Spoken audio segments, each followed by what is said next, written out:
Hi, everybody. It is so great to see you all. I sound very hoarse because I've been yelling and talking all day. I am currently in Sacramento, where not hosted, DVU attended a rally of the Fight for Health Coalition. There was over 500 people there from health equity groups, disability groups, women's health, immigrant rights groups, many different groups. And then we had a big press conference that was incredible. And then afterwards, we spent the entire day lobbying to members of the state legislature about the exact issues that we're about to talk to you today. So before we get started in our presentation, I'd like to give David Panush a chance to introduce himself. Go ahead. Hi, I'm David, and I'm part of the Disability Voices United consulting team. And before that, I worked in the legislature for about 30 years in the Senate Pro Tem's office, and some of that was doing budget work. I also have a nephew who is actually in self-determination, and we are big fans of the self-determination program. It is really all right. I won't go on, Judy, but it's a great program. We want to keep it. So Yes. thank you, DVU, and thank you everyone for making that happen because it wouldn't have happened without you. Wonderful. And I just saw in the chat, Sally said that we were on the local news in Los Angeles, KTLA 5, about a rally in Sacramento. So, how amazing is that? Woohoo! I know. There were a lot of TV cameras there and a lot of reporters. Okay. And Tina, do you want to do a quick intro of yourself? Sure, my name is Tina Ewing Wilson. I've been in the self-determination program for 24 years, and I would like to see it continue. And I love my job at DVU. Wonderful. All right. So if we're going to share screen, we have some slides to share with you. First, we're going to present the Spanish slides, and then we're going to present the English slides. For those of you who want to see the Spanish slides, you should go up to the top of your screen and you'll see that there's two slides. You want to pick Espanol's screen so that you can see the slides in Spanish. And also, you'll be able to see, I think they'll end up putting the slides in the chat at some point as well. All right, so we can go to the next slide, please. All right, so I'm going to have David, who's an expert on these things, talk about what the state budget is and how it all works. So go ahead, David. So I think everyone's sort of familiar with what the state budget is. I mean, essentially, it's a checkbook. It's like it tells when we pass the state budget, it tells the people who write the checks, who do we write the checks to and how much are they going to be. And so in the state budget, you have things like education, transportation, prisons, healthcare services, social services. And those are, the big chunks are education and health and human services. And the rest of it is really kind of higher education and prisons. Those are the big pieces. The rest of it is pretty small potatoes. So has to be passed every year. The requirement in the Constitution, it has to be signed by the governor by June 30th, and the legislature has to pass it by June 15th. So let's go to the next slide.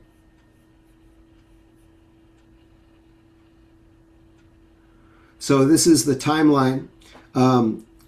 You may have seen that the governor released his proposed budget in last Friday. God, it seems like a week. It sounds like a year ago. But so at the beginning of the year, governor presents what he thinks the budget's going to look like. So when we talk about the budget, we're talking about what the spending is going to be starting in July when the fiscal year begins. So it's 2026 to 2027, July to June 30th.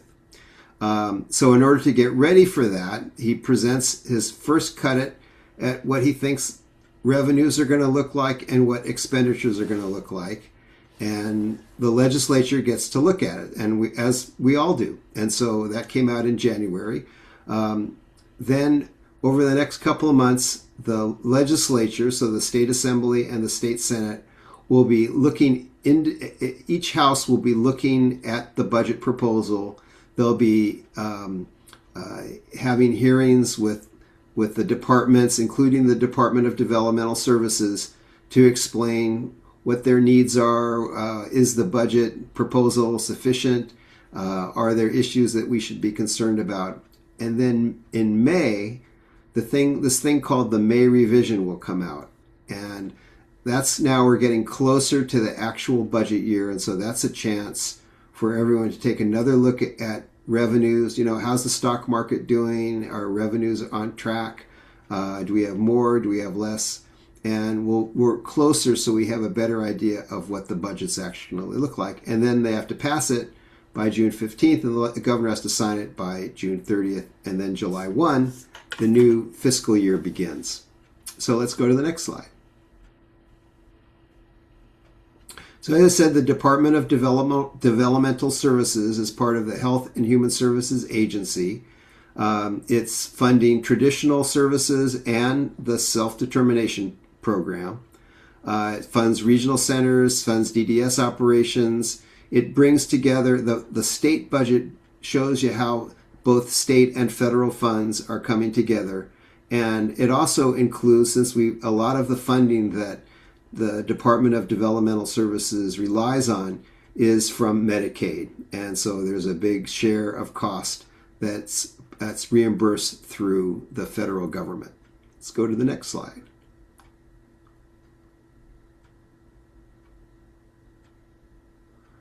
Okay, so things were going smoothly until a year ago when we started hearing that Congress, which controls federal spending for Medicaid, was looking to cut about $1 trillion from the Medicaid budget over 10 years, and they passed that and incorporated in H.R. 1, House Resolution 1. Also, sometimes they call it the Big Beautiful Bill, but those who named it were not looking for irony here. It's the largest health cut in American history. It is massive, massive, massive, beyond anything that anyone imagined was possible. And we're going to start seeing the impact of those cuts, and we'll talk about this. Judy, we'll talk about it a little bit, but I don't think people really realize how serious this is to people who depend on the Medicaid system and on the broader healthcare system. So even if you're not on Medicaid, you can't just separate Medicaid from the rest of the system. So we're going to start seeing the impact in the current year and in budget year, and then as the slide says, it's going to get worse. So let's go on to the next slide.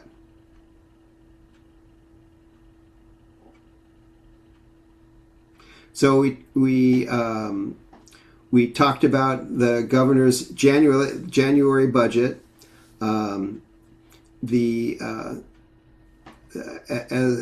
think you've heard that the legislative analyst, which is the independent entity, independent agency that helps the legislature understand the budget and projections, they had projected massive deficits. And if you look at spending, there is a big hole. So how did the governor fill that hole? He's assuming that we're going to continue to get large chunks of tax revenue. Most of that is from the AI, the new artificial intelligence corporations that are making big bucks. And the stock market is doing well. When the stock market does well, California does well. So we have about, as it says here, about $42 billion in unexpected revenues. This is revenue that we didn't expect last year. So were it not for that, we would be in a huge hole. And the question is, how long does that new revenue sustain itself? Do we get it? If the bubble bursts, we are screwed. And that's the concern. And these things always burst at some point. You want to go to the next slide? So, I'm happy to sort of take over a little bit here. okay. And you chime in at any point, David, especially when I start losing my voice. There are many parts to the California state budget.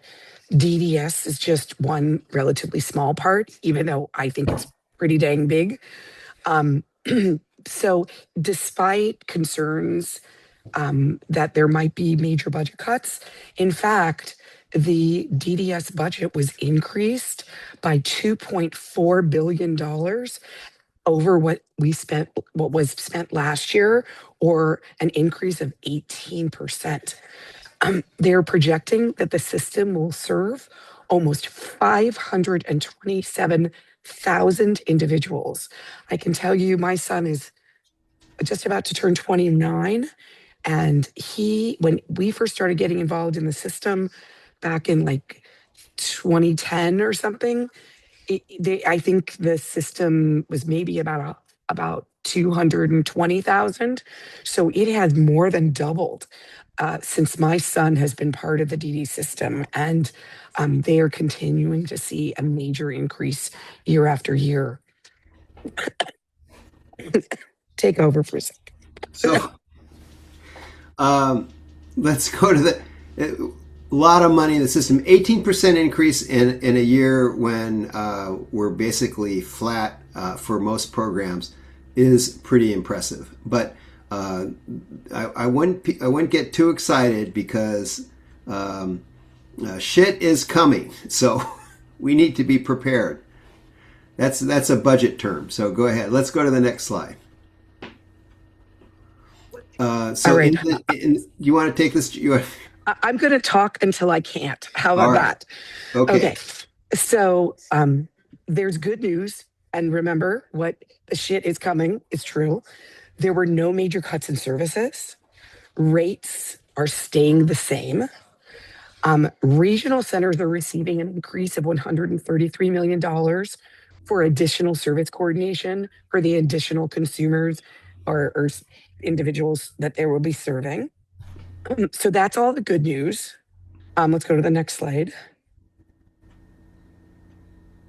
And I'll go over the winners in the budget. Service providers fought very, very hard to get dramatic rate increases over the past 5 years, and those rates will not be cut, at least at this time. Regional centers received no cuts in their operations or their staffing, the way that they function. They received no cuts there. DDS, interestingly, was a big winner in the DDS budget. They are adding many new staff in various places, such as 6 new staff to work in their autism branch, which I believe already had 6 staff. 20 new staff working on LOIS, which is the Life Outcomes something system. I'm so tired, but I'm sure it's like informational or something. It's basically the new IT system that DDS is developing for both case management and billing. And that is actually important because we need to have this new system. 9 new staff to implement the new HCBS grievance procedures. Even though the Lanterman Act has a whole set of ways that you can go to fair hearing and other things, the federal government has a whole bunch of new requirements based on something called the access rule. There are 5 new staff at DDS working to improve employment, and 5 new staff working on SDP policy, which I'll tell you more about when we talk about the losers in the DDS budget. So go to the next slide. Who are the losers in the DDS budget? The self-determination program. For sure. When I specifically asked the director, where are the cuts? Thank you, Will. Life Outcomes Improvement System. When I asked Will, where are the cuts? There were two places for cuts. The first place for cuts is not actually a cut. It's a presumption. So service providers receive an incentive. They receive a financial incentive of 10% of their rate if they achieve certain things. And the thing they have to achieve in 2026 is to make sure that they have been audited and passed the audits that are being done by the regional centers. And TDS believes that there are so many service providers who will not pass the audit that they will not have to provide $333 million in incentives. So it's not exactly a cut, because if a service provider wanted to get that money, they could get it. They just have to work pretty hard to get it because they have not been compliant for all of these years.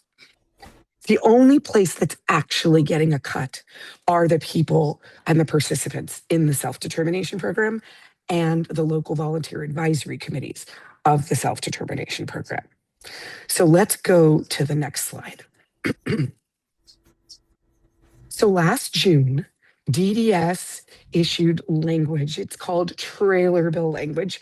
It's a technical term that not everybody has heard of or that you even need to know. But they put out language saying that the self-determination program would be cut by $45 million each year, ongoing. And so that has to be passed every year to be part of the state budget. And so it was passed just June, and they put it back in the budget for this next fiscal year. The thing, though, is that when you have a proposal like this to cut anything, whether it's the self-determination program or service provider rates or regional center staff or whatever it is, those proposed cuts have to have hearings in the state legislature. We as the community have to have opportunities to testify at those hearings. But all of this came behind closed doors. We were unable to have any advocacy. And now we get our chance. Now that they put it back in the budget, this is our chance to fight back on this. Okay, next slide, please. So what does $45 million look like in the SDP? It's 12% of the entire SDP budget. And 12% for any of you who are in the SDP, if somebody told you we would need to cut 12% of your budget, not all of you, but many of you would say, I will die if you do that. I will not be able to support my staff. I will not be able to, it will be devastating for me. But when Director Chervinka, who is the director of DDS, was asked this question at a statewide call with the Secretary of Health and Human Services, does a big call about the state budget. And she was asked, what is going to happen to the self-determination program? His response was, it's just a small cut. It's nothing new, and that participants won't feel an impact. And so what we're here to talk to you about today is how 12% of your budget would make an impact. Because remember, there are going to be some people who will not get a 12% cut. You might get no cut at all. And then there are others who might get a 40% cut. So we have to remember that this could be devastating for a lot of people. Next slide, please.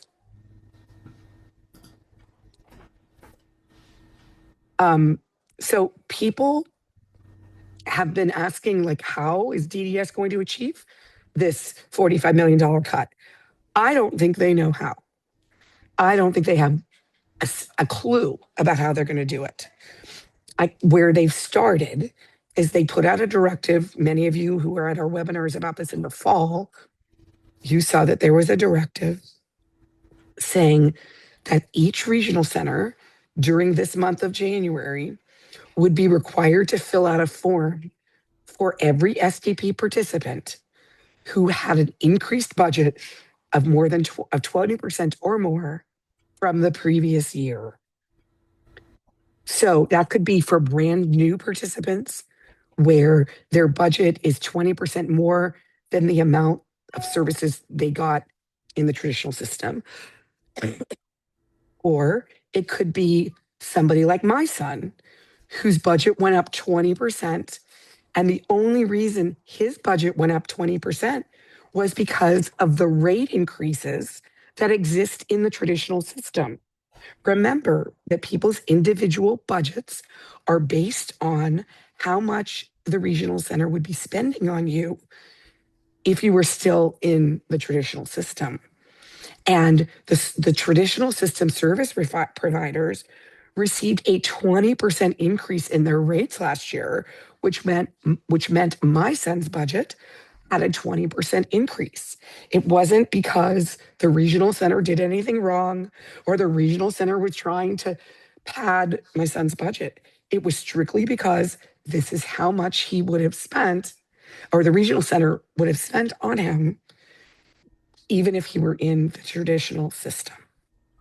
So regional centers are spending the month of January filling out these forms for every single participant. So if you come from a regional center with a small amount of clients, that's going to be a small amount of forms you have to fill out.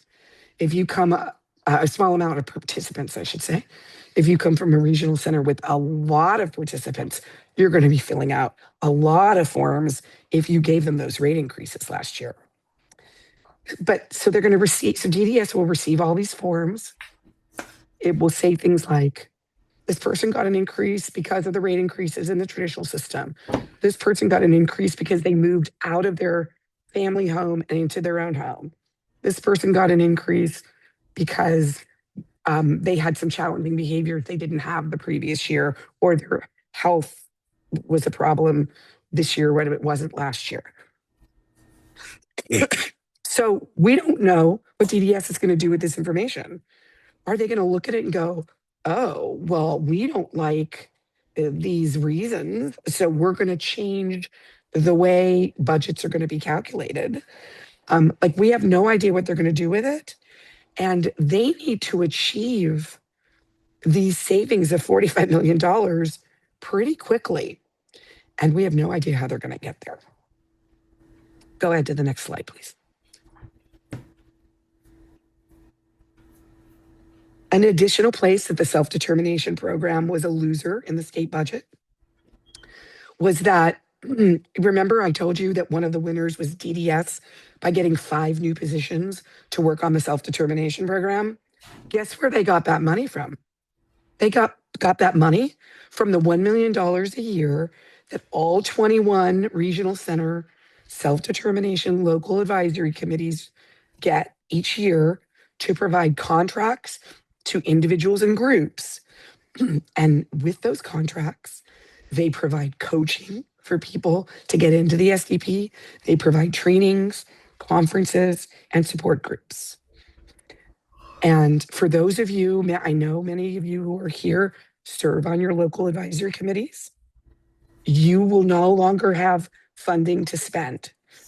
And so when I asked DDS, where exactly, so who is going to replace all of these groups that were doing these conferences and trainings and coaching? Are the 5 people that who are going to be new hires at DDS, are they going to do all those things? Because that sounds like a very hard thing. No, they're not going to do it. These things are just not going to happen anymore, which means that people are not going to get the help that they've been getting. And I believe that the result will be a lot fewer people entering the SDP. Next slide, please. And so the problem is, if you're in the self-determination program, you're experiencing these cuts in the SDP, on top of all of the other cuts that you're going to be impacted by because of the $1 trillion in Medicaid cuts. Because remember that we're expecting this, pretty bad stuff to happen even in spring of this year, and then much worse stuff happening in future years. There will be cuts in in-home supportive services, or IHSS, and the regional centers will not have the funding to make up for those cuts. There will be cuts in special education services. Medicaid actually funds, occupational therapy, speech therapy, resource, physical therapy that are provided in school settings. So if students, disabled students are not getting access to speech therapy in their schools because of these cuts, they will go to the regional centers, except the regional centers don't have any money to spend either. Department of Rehabilitation has already announced major cuts. So they're already feeling it. And then, of course, Medi-Cal. Medi-Cal pays for, especially for adults, behavioral therapy, and for children, behavioral therapy, for adults, other kinds of therapies like speech therapy and occupational therapy. And if Medi-Cal starts getting cuts, you guys should remember that Medi-Cal helps pay for co-pays. What if we have to start paying co-pays? We are going to be hit on every single side. And so if SDP individual budgets get cut, our generic resources get cut, what is going to happen to SDP participants? Next slide, please.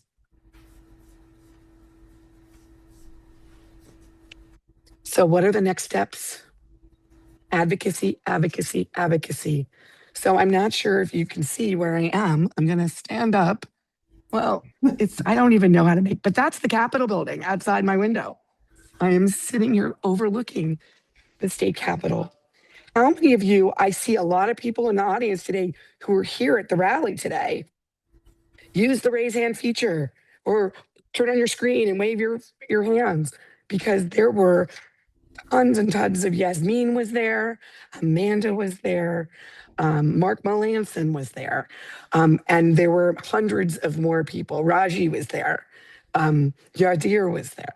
And so these are the folks who started the advocacy that you are all going to need to continue. We met with every single member of the state legislature today, every single one. We did not actually meet with the members sometimes, but we met with their staff members, and we met a lot in coalition with all these other groups, SEIU and other unions, as well as health equity, immigration groups, women's health groups. St. John's Community Health was here in force. For those of you in LA, St. John's Community Health is amazing. So advocacy, advocacy, advocacy is what is next. So I'm going to turn this back to you, David, for you to finish this off so that I stop coughing. All right. So did we get to the advocacy, advocacy, advocacy, advocacy? Let me just add another advocacy, advocacy to those, and we can go on to the next slide. Oh, I didn't do all these bullets on that slide. Oh, you didn't do the bullets? No. Okay. Mm-mm. So, there are different ways of making your voice heard. There will be opportunities for public hearings that the legislature will be holding on the budget, and it's going to be important for people who care about these issues to speak up and to be visible so that the legislature knows that people are concerned. If it's this, remember, the squeaky wheel gets the grease, you guys. So, if we need to be squeaking as much as possible. In order to do that, some people are going to need to come to Sacramento so that they can so that legislators can see you. And that's probably the most visible way that we can get attention, by showing up. That's half the battle. But if you can't show up to Sacramento, there's still things that you can do, meeting with legislators, your own legislator in their district. each legislator, each assembly member, each senator has a district office, and you can meet with them. We can help you on how to organize that. Also, sending emails, making phone calls, all of that raises the level of noise from our community. So, how do well, I guess we'll come to so maybe, are we doing questions and answers later? Yeah, But we are. What is the there was next a slide? question on how do you hear these things. Judy, is everybody getting the DVU newsletters and the announcements? Because that's the best source of news that's timely, and DVU does a great job in making sure that people have the information. But it's like clapping. You have to have two hands to clap. So we can help with that, but we need you to help with the other hand. Yeah. So we can take down the slides, by the way. But I would just like to ask our staff to put on in the chat once again to make sure you're on our mailing list. I'm sure many of you already are on our mailing list, but just in case, please join the mailing list. So we're happy to take any questions that you have. But in addition, if any of you have ideas about advocacy, like I saw Mark Melanson is here, like he works with service providers and California Community Living Networks. Like, what are you guys planning for your advocacy, and how can we plug some of these folks at DVU into your work? The most important thing is DVU is not going to succeed on our own. We have to work in coalition with the millions of other people who will be impacted. And I was just sitting today, and this woman came up to me, and she runs the IHSS Consumers Union. And I'm like, I want to meet you. So these are IHSS recipients, have their own organization where they fight for their rights and they fight for hours and funding. And IHSS is going to get cut big time, you guys, big time. So we all have to work together. And the most important thing that we're pushing for at this point is increasing revenues. So what does that look like? Like, what taxes are we talking about increasing? I don't care, honestly, as long as they're not taxing poor people. But if they're taxing, corporations who don't provide health insurance for their employees, and so, 50% of their employees use Medi-Cal, and so the taxpayers are paying the health insurance for Walmart's employees. Like, let's tax those corporations. Whatever, there's tons of ideas floating around in Sacramento. I'm not an expert on taxation and revenues. I don't, whatever people do, whatever the experts decide, we will come in large groups. We're planning on having many more rallies in Sacramento, many rallies around the state. I just spoke to someone today about doing a joint rally.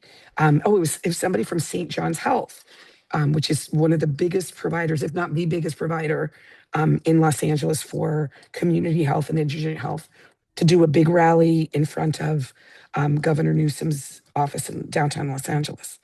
So, these are the various ways. All right, so let's get started with questions. Tina, I saw you had your hand up. Did you want to make a comment? Yeah, I don't do math very well, so like the 12 doesn't make sense to me, but I know tens. And if they take 10% away every year for 10 years, there will be no SDP left. Because 10 times 10 is 100%. So like, are they doing away with SDP altogether? It's not an aggregate cut. It's not. It doesn't increase over time. So it's one time each year that it's going to get cut of 45 million. It's not 45 million on top of 45 million, although we'll see. Honestly, this is just $45 million being cut for the next fiscal year. I don't know if they're going to go for it again the following year. Like, they might. It might be on top of it. We don't know, which is why we need to block it in the first place. Okay, so I am. Donna is the first hand raised. Okay. I just think also while people are gearing up their hands, one of the things we heard today is that Alameda County Health Systems, which runs their public hospital system in Alameda County. So for those of you who are familiar with Highland Hospital, they as a result, direct result of HR1, they're going to be laying off 300 employees, which is kind of a lot. And so for those people who think that, oh, I'm not on Medi-Cal, or I'm not disabled, or I don't. If you go to emergency departments, or if you think you can go to hospitals and not be affected by what's coming down the pike, you are mistaken. So this healthcare is all integrated. It affects everyone. And our folks just use a little bit, maybe they use a little bit more than others, but it's all part of one system. Okay, Tina, look, Sandra is not unmuting, so let's go to the next hand up. Fernando, you're the next on my screen. Great, thank you. And Judy and David, thank you for this information. It's like death by 1,000 cuts, right? Which cut is the most important, and each one is important. But I wanted to come back more specifically to the LVACs. One of the major muscles the LVAC has was the funding that they were able to use in their communities, and they're very relevant, right? So with eliminating that funding, what is your opinion on how will these LVACs operate, and what to what purpose? At the end of the day, obviously the self-determination program is at high risk because of the minimal, if you will, participants in it. So it behooves us to increase that participant as much as possible. So what's your opinion on LVACs going forward with no funds? Judy, you're muted. Sorry. Thank you. So you didn't hear me coughing. So I certainly think that when we first were writing the self-determination law back in 2013, we didn't create LVACs for the purpose of funding. The number one purpose for LVACs was to provide oversight of regional centers and how they're implementing the self-determination program, and to provide recommendations to the executive director of the regional center, as well as to DDS, about ways to better implement the program. So they could certainly keep doing that. So you should know that a lot of LVACs do not do oversight. They don't do it. So if all they do is talk about the money they're going to spend, then I don't really know what they're going to be doing. But the thing that I can say about the funding is that not every dollar is spent well, let me tell you. And I asked DDS, are you trying to pull back this money because you don't like the way that LVACs are spending their money? Because I'll be honest with you, I asked Tina and Kaylee to go to support groups at other regional centers that are run by LVAC-funded organizations, just because we like to stay on top of what people are asking and their concerns. And they went to support groups where literally no one showed up. Nobody.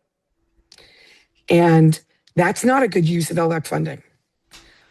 So I thought, maybe is that the problem? Because maybe then DDS should give out the money themselves and they could do a competitive bidding process, or, I mean, I don't know, but that wasn't the reason. They're not actually cutting it because they think the money's been poorly spent. They're cutting it because they want to increase their staff, and this is a great way to pull it back. I did see in the chat, somebody was asking about, I was Lori, saying, okay, wait a second, there's $2.1 million in funding. It's not LVAC funding. There's $2.1 million in what's called federal participation funds. Those are matching funds for the for all the services provided by for services used by the pilot participants who were never on the waiver. So that $2.1 million still exists. It was 1.1 million of it was being used by DDS to do criminal background checks and to pay for other kinds of things internally, like DDS staff who work on the SDP. It was always assumed that that half of the money of that $2.1 million would be spent on actually helping people get into the program, breaking down barriers. And it was determined many years ago by DDS that that money should be distributed through the LVACs. And so the fact that they're pulling it back means that they just want to use the money themselves, and they have no intention of actually helping people get into the program. At least I don't think they do. All right, let's look at questions in the chat. So there's a whole bunch of things, like maybe it was a little before I gave this explanation of how are funds being cut from the SDP specifically?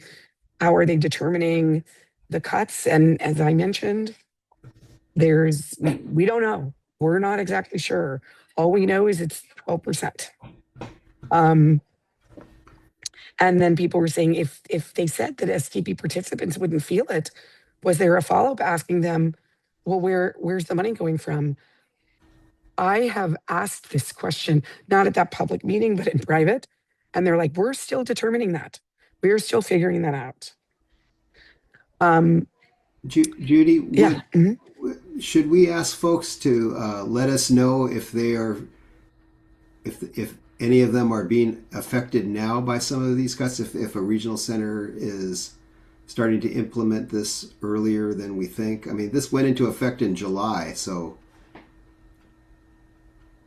Yeah, I know that I've heard those stories. So if anybody has a story of the regional center saying, oh, Medicaid cuts are going in, or the SDP is getting cut, it was for the last half of 2025, $22.5 million.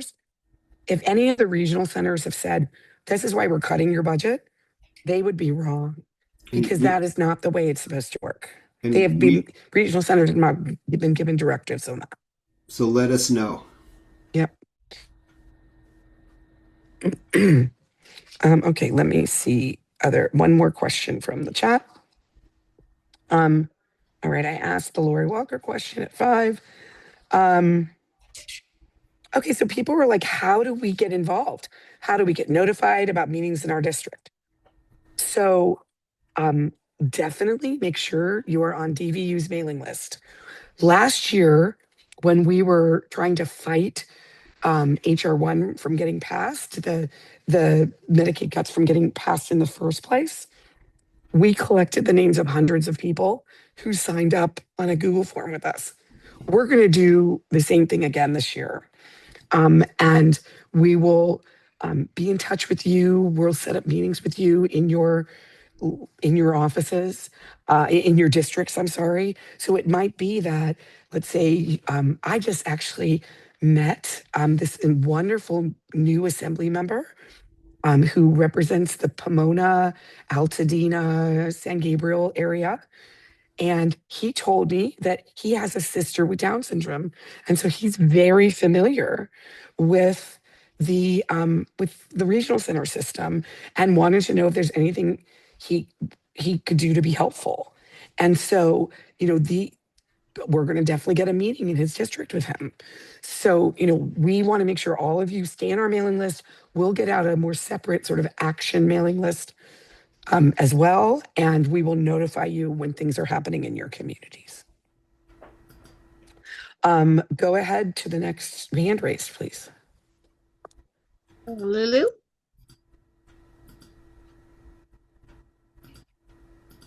Lulu Chung, unmute, please.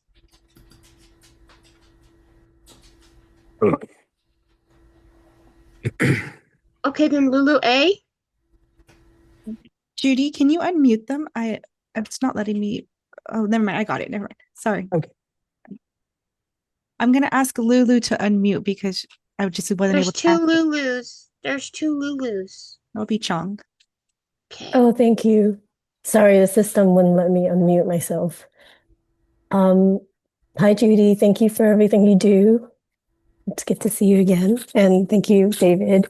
I just have some question because I'm a committee member of the LVAC at my local regional center. Um, and we just had a meeting last night, discussing about this. And I, like personally, I was on the call last Friday to when the secretary released the budget. And I was also going through the documents of the DDS release for the governor's budget for this 2026 to 2027 budget year. And to be honest with you, I read through, like about 25 pages of them are related to self-determination program. And the numbers are very confusing to me. And I kind of wish that there's a way, even for us, it was confusing. Like imagine just regular folk reading this, and it's all over the place, and like I couldn't really understand how it can, they indicated there's a $2 million increase in self-determination program staffing, but also like you said, a $45 million cut on this SDP protection program, which it was very hard for me to understand the language. Yeah, So. there's no such thing as a self-determination program, protection program. It's just a talking point that they're using to say, we're trying to protect the self-determination program from fraud or from, remember that self-determination is supposed to be cost neutral, which means that we're supposed to be spending about what would be spent in the traditional system. But a lot of the people that get into the SDP were grossly underserved in the traditional system. And that's how come their budgets have increased once they go into the SDP. And so the way they're marketing this is they're protecting the SDP. But I tell them over and over again, I want to protect the SDP too. Like, it's my baby. I helped write the law. But all you're doing is tearing it apart. All you're doing is making it worse. I'm happy to fix things. I'm happy to make things more clear of what you are and are not allowed to purchase. But what they're not doing is breaking down the barriers. So it's still just as hard to get into the SDP and stay in the SDP as it's ever been. And these new rules that they're putting into place make it that much harder.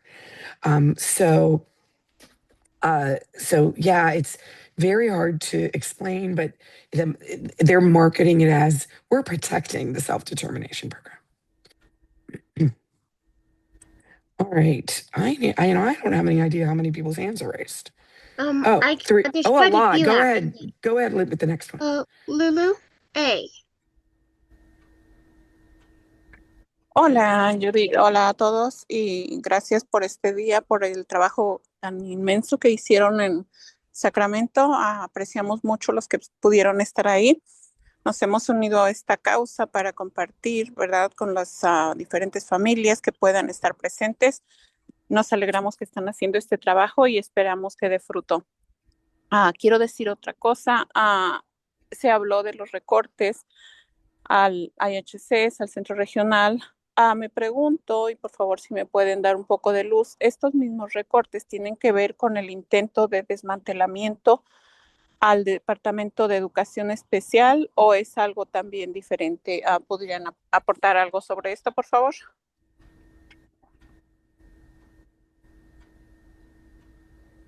The Medicaid cuts are separate. The $1 trillion in Medicaid cuts are totally separate from the cuts and the dismantling of the U.S. Department of Education, which, by the way, one of the most important things that the U.S. Department of Education does is ensure that students with disabilities have their rights met and their needs met in their local school districts. And so the fact is that the Department of Education under the Trump administration has already eliminated their entire Office of Civil Rights. And mostly what the Office of Civil Rights did was to protect students with disabilities. So as you can see, we are getting hit from every side. And that's not the only place beyond the budget that we're going to get hurt from, because many of our basic civil rights are also being cut back because of changes that the Trump administration has put into effect. We are in for a world of hurt, everybody, which is why DVU is not just working on the state budget. We are also working on things like making sure that people with disabilities get out to vote. We have a critically important election this year. We are electing many members of the state legislature, state assembly, and state senate. We are electing a brand new governor, and we need to make sure we have a governor who is going to support people with developmental disabilities. We are also electing every single member of the House of Representatives is up for re-election. And for those of you who remember Prop 50 from way back in November, Prop 50 did pass. So there's been redistricting done in the state. And we want to make sure that every person with a disability and their family members and the service providers are all registered to vote and are all showing up and voting at the election time and talking about disability issues as being incredibly important to us. Let's take the next hand because there are actually not a lot of questions left in the chat. So go ahead, Tina. Savannah? Savannah Moon? Can you hear me? Yes, we can hear you.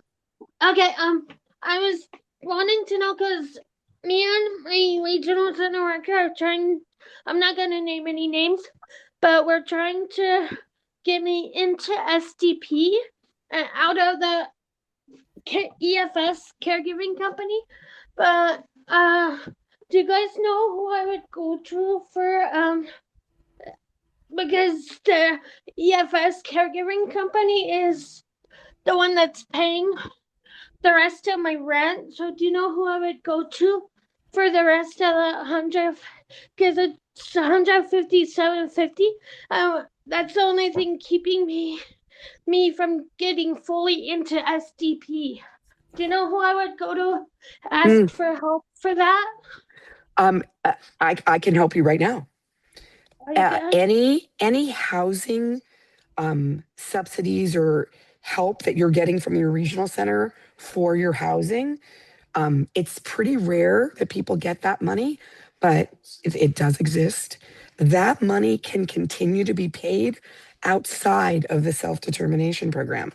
So when they figure out your budget in the self-determination program, it will include everything except for that rent assistance, that rental assistance. But you will continue to receive that rental assistance. What regional center are you with?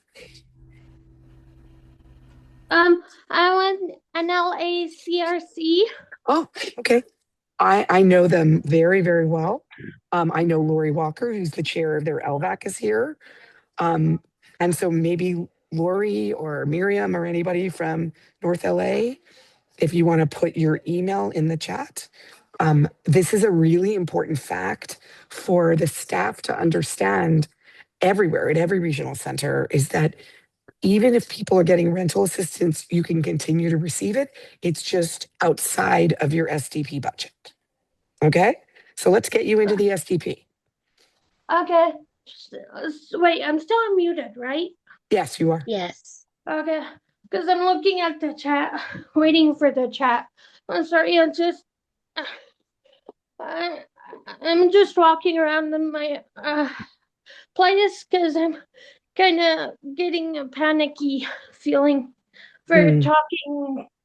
I'm usually not used to asking public questions. I'm sorry if I get really weird. It's okay, Savannah. It can be really scary the first time you speak in public. I remember, take a deep breath, sit down, and then reach out to Lori Walker, who just put that information in the chat. I'm go to the next person now. So the next person is, I'm not sure I'm gonna say it right, Perla Abarca. Yes, hi, thank you. I have a question.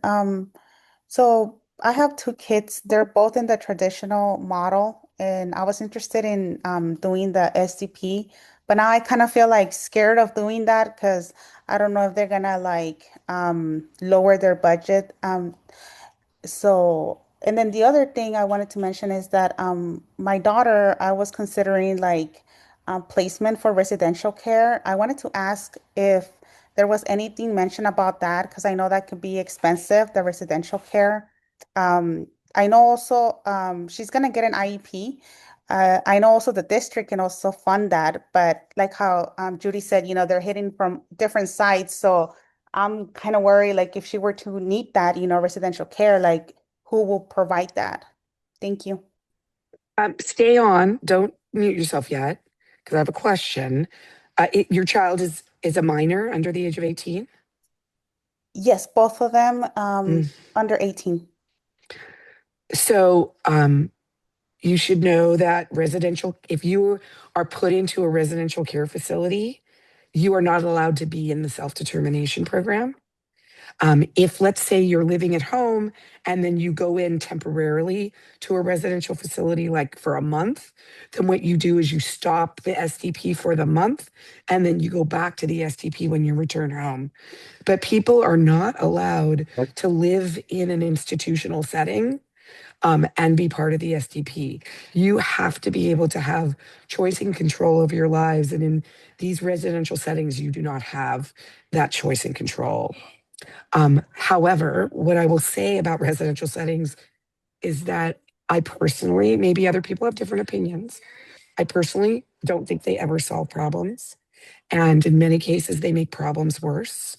And I strongly, strongly urge you to look at our alternatives to putting your child into institutional care. I have heard other parents say that it was very important for their child to be living for 2 or 3 years in a residential facility. I can tell you for my son, who had very extreme behaviors when he was young, if he had been put into institutional care, he probably would have died there. Because what they like to do is keep everybody quiet and compliant. And they like to what they do is they medicate them. It's called medical restraint. So they give them all And it's a kinds of, horrible thing. they give them antipsychotics and horrible, sedatives. So they sit and drool in a chair or a couch for the entire day. You see that there are people agreeing with me. And so I'm not a big fan of this. So your job now is to say, I refuse to put my child or children into a residential care facility. You need school district and you need regional center to give me wraparound services. If you need 2-on-1 or 3-on-1 to keep your child at home, you need respite, you need help. Like I need everything because, by the way, it'll still be cheaper than putting them in an institutional setting. These residential care facilities, sometimes they cost as much as $50,000 to $75,000 per month. And so it's like, there's no way you would spend that kind of money, even if you were using 3-on-1 services.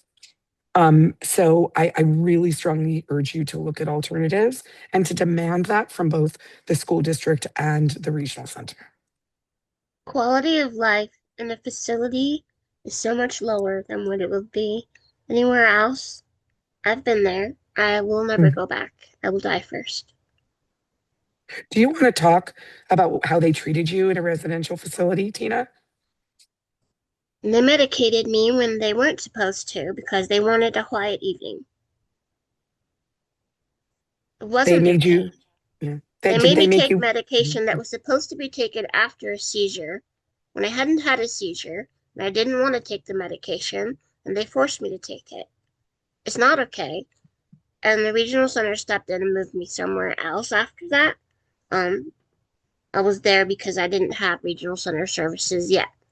You don't want to live in those places. You feel like you're dying because everybody around you is sick.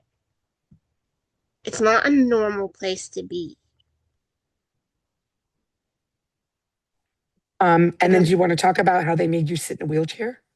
Yeah, I don't my legs work just fine, but because I have seizures, they feel like there's a liability if you're walking. So I had to use a wheelchair in facilities, even though I didn't need a wheelchair. And they don't just have you sit in the wheelchair, like they tie you in so that you don't fall out when you're having a seizure. Your legs get weaker, your life is miserable. Please do anything you can to avoid putting someone in that situation if possible. Now I'm getting upset and I need to calm down. Okay, there we go. Yeah, let's calm down. Don't worry about it, Tina. We are all over this. By the way, I want to tell Amanda Parker, who's going to be Tina's new friend. Amanda's here, Tina. So I'm dying for you to meet her. Okay. Um, um, so Sandra Adana, are you here? Because I want to be able to unmute you because I know that you had stepped away for a second.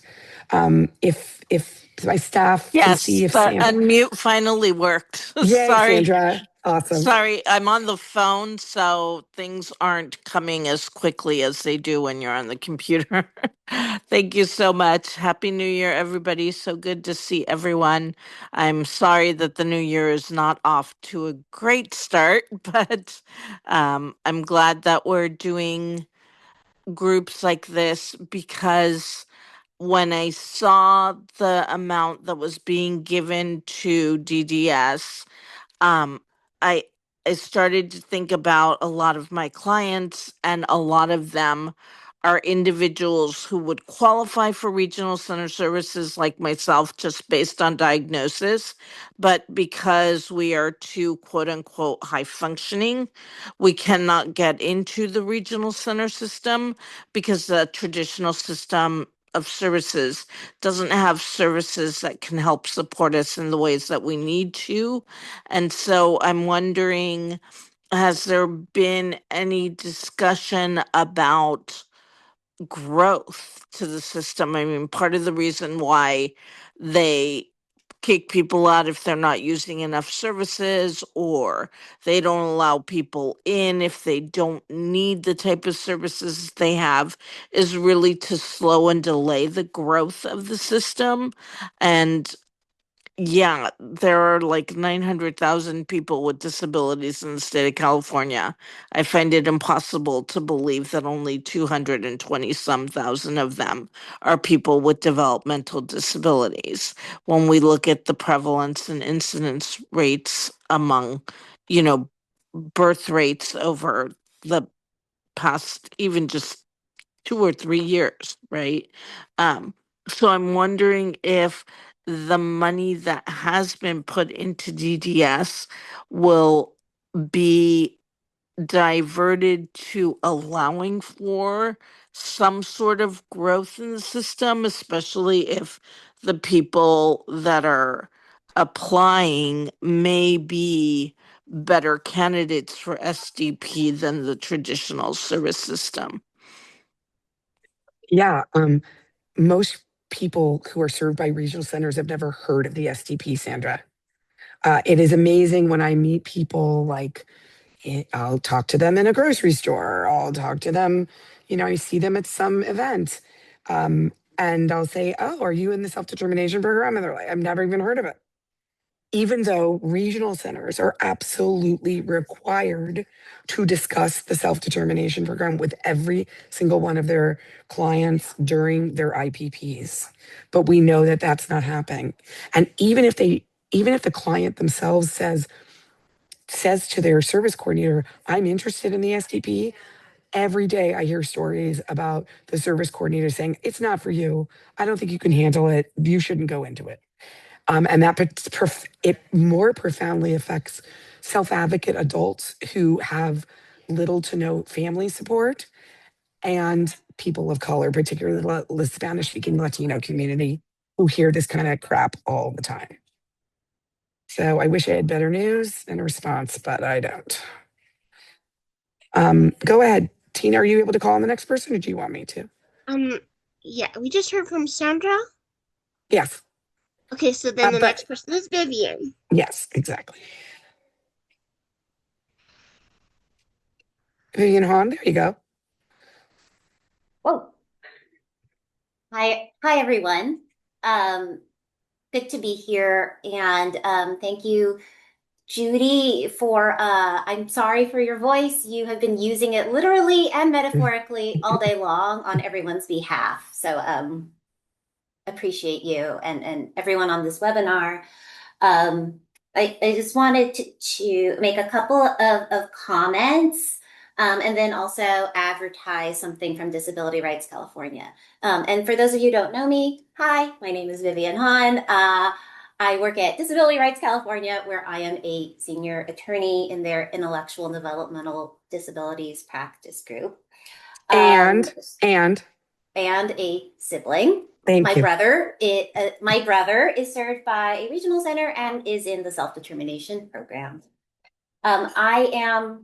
We are very concerned about the things that you have brought up, Judy. I mean, on a very basic level, you know, if the state needs to contain costs, which we do not like, but can understand given the terrible situation the federal government has put us in, that's one thing.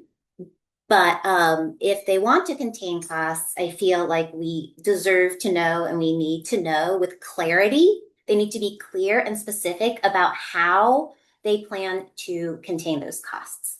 And if they cannot be clear and specific, that is a concern.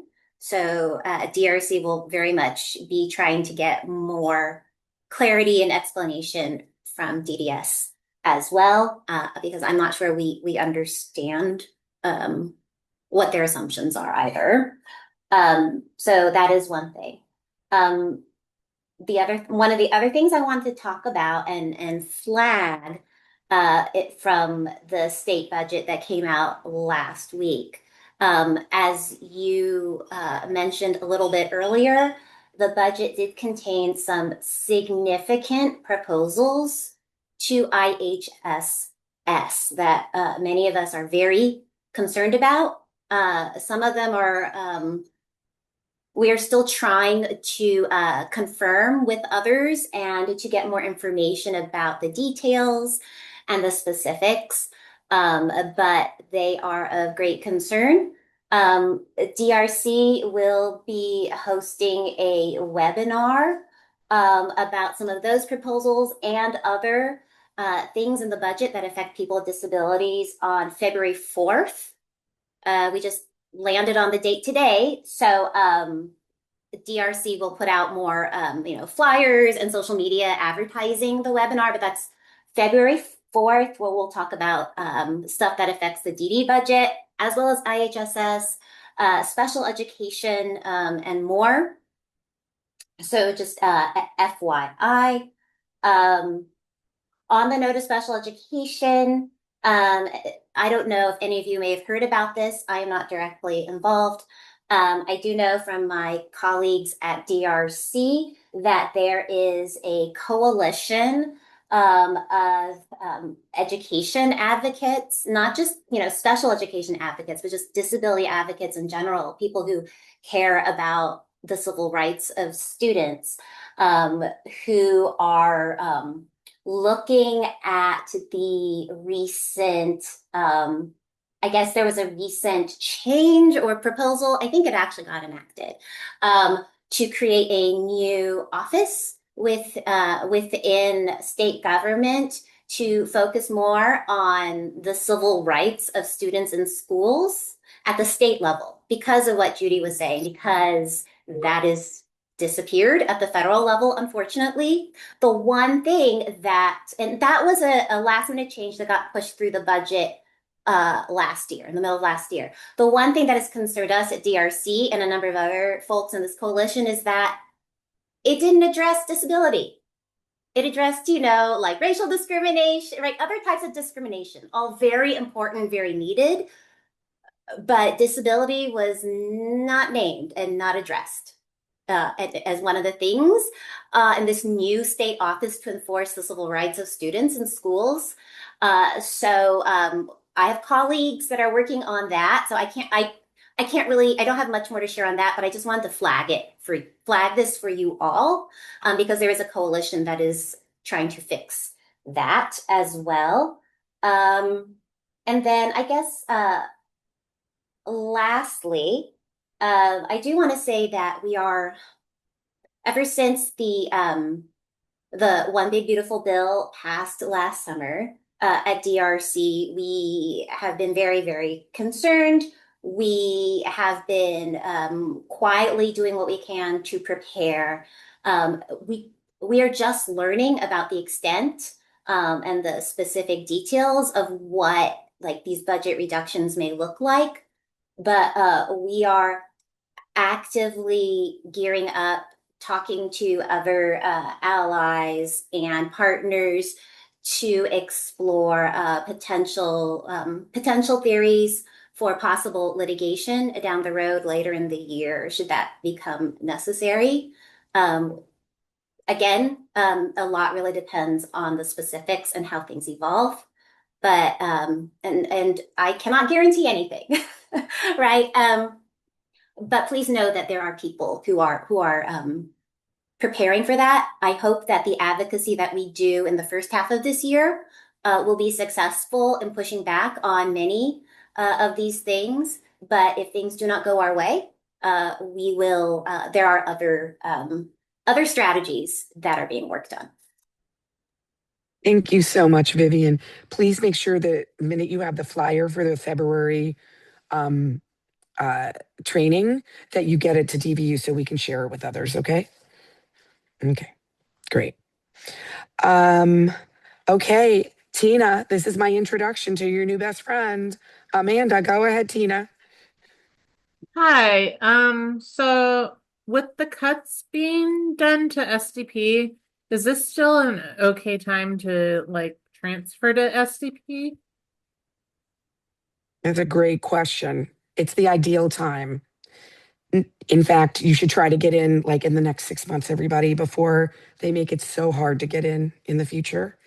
If those of you who are sitting here thinking about it, like now to put on the speed of your gas, let's make it happen.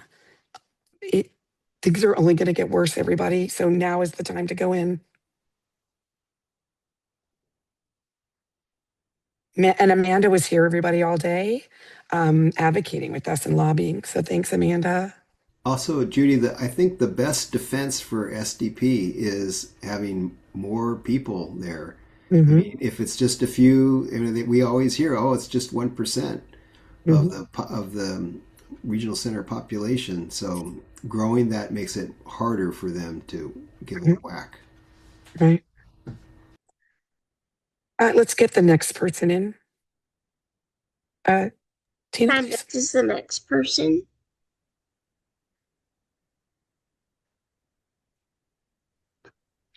Hi, I'm Candace. I have a question that's kind of similar to one that came earlier. And now that I know that we want to get SDP going in the next 6 months, I'm so glad you took my question. Okay, so if someone is with a certain agency and through the agency program plan, they pay the rent, not through the regional center. It's part of the SLS, program plan. How can we translate that into SDP? Or is there, someone you can recommend me? It wouldn't be transferred into the SDP. It would remain as part of the person's services. So that would remain outside of the self-determination budget.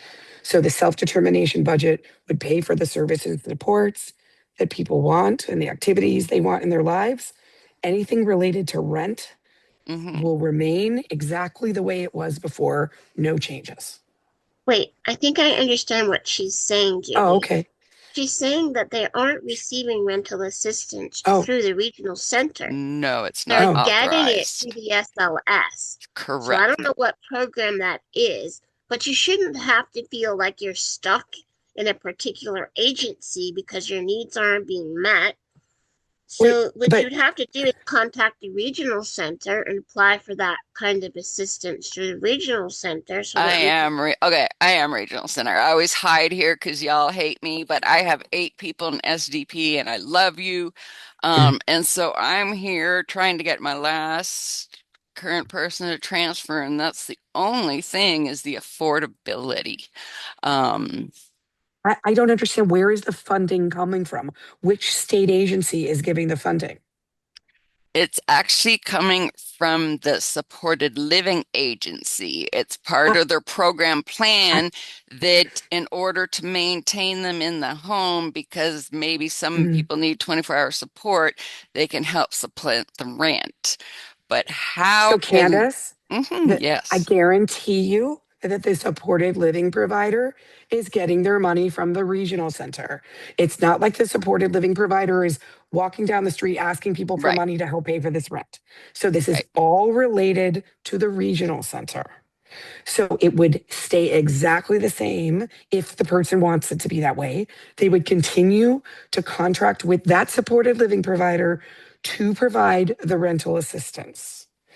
That little piece, but they would not be using the supported living provider to provide the day-to-day care unless they wanted to continue using that supported living provider.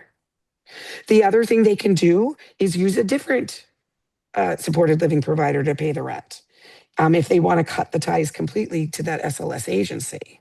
But it is always like this. So it's not like the regional center writes somebody's rent check. They do it through a service provider, and it's not always an SLS agency. It might be something else, but nothing would change. So which regional center are you talking about? I'm with North LA. Okay, so it would be exactly the same thing. So because it's not in the IPP or anything that this agency's paying the rent. It's just their program plan. So the regional center is unaware that the SLS agency is paying the rent? We are aware, and I put it in there that it's part of their program plan, but nowhere are we ordering them to or anything. Okay, so there is no such thing as an SLS program plan that is different than a program plan that is with the regional center. They should all be integrated with each other.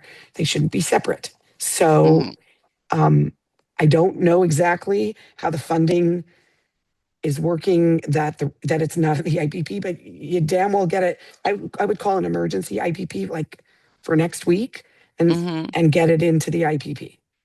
So therefore, remember that funding doesn't have to go into the person's individual budget for the SDP. It'll just remain that. So the IPP would read that the individual will continue to receive services from the SLS agency.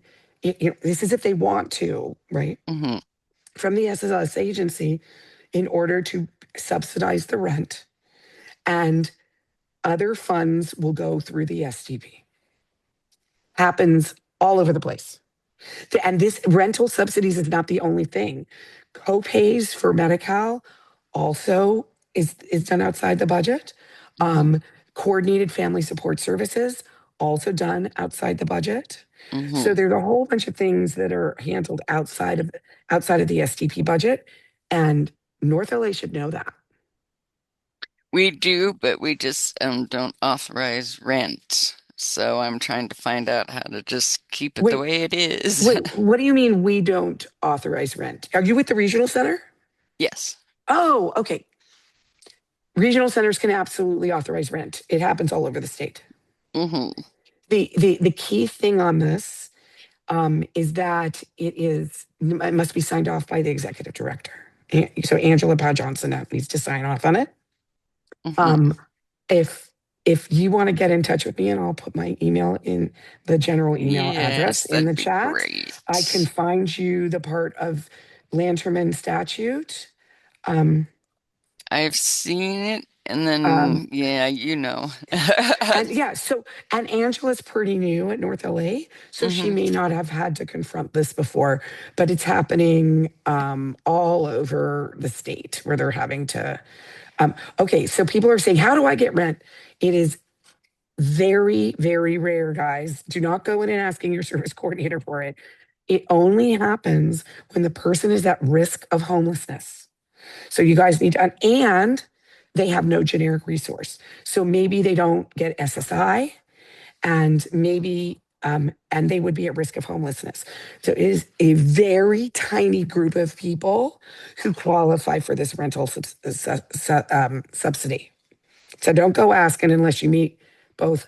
I'm an adult. I don't get SSI, and I am going to become homeless because there's nobody who will help me pay my rent. So it's often adults with no family support are often the ones who are getting these rental subsidies. It's often undocumented adults who don't have access to SSI. So there's a very specific group of folks who get it, and you have to jump through some hoops.